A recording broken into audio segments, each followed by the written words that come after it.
All right, so today we're going to talk about the construction and process of building and the purpose of raised beds. To start off with, raised beds are a great way to make gardening a little bit easier, a lot easier on the back, as well as get away from some of those pest problems, rabbits, voles, an array of different other things, and making soil amendment a lot easier and simpler as well. With the process of starting and constructing the raised beds, we're going to start with acquiring materials and the right materials. There are right materials and there are wrong materials to be used in the process of construction of the raised beds.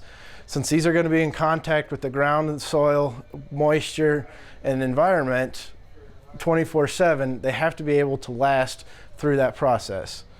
So we're going to be acquiring treated material, treated lumber, specifically like an AC2 treatment or a green treated lumber for what's going to be posted into the ground, and that's what's going to hold our base stable. You can use cedar products as well, 4x4 or 6x6 posts. There just comes in the question of price. Along with the 4x4 posts and the AC2 treatment, we're going to get our runner boards, or our long boards that raise the bed up off the ground. For that, today we'll just be using a Douglas fir product with a treatment of a clear varnish for water protection. You can use cedar boards along with maybe a composite or a synthetic material as well. But like I said, today we're going to be using a Douglas fir product with a treatment on it to protect it from water. The same kind of treatment you'd use, say, on your back deck or your front porch if you're using lumber. Along with that, we're going to have a couple different types of raised beds we're going to be doing today. One of them is going to have a vertical vining structure along with it, so it can adapt to a different plant material base.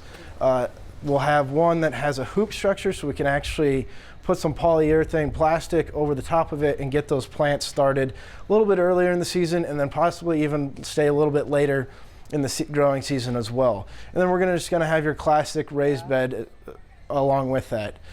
For construction of these, just your common saws, screwdriver, and then the screws that we'll be using today are galvanized screws. That's just going to deter from deterioration throughout the elements and prolong the life of these beds. So for the construction of these beds today, we're going to be getting a 4-foot by 8-foot bed that's going to sit about 20 inches off the ground. To use those, we're going to be using, like I said, the 4x4 treated lumber, as well as a 2x10 construction lumber for the sidewalls. With those, I got 8-foot sections of the sidewall beds, so that way we can just cut those in half and use those as our end walls and get those up off the ground. We'll just be screwing those into the 4x4 posts on the end, square and level, and then putting 2 layers of those sideboards on and raising that up, having a little bit of the 4x4 stick out from the bottom, like I said, to go into the hole for support, so that way the bed doesn't shift over time.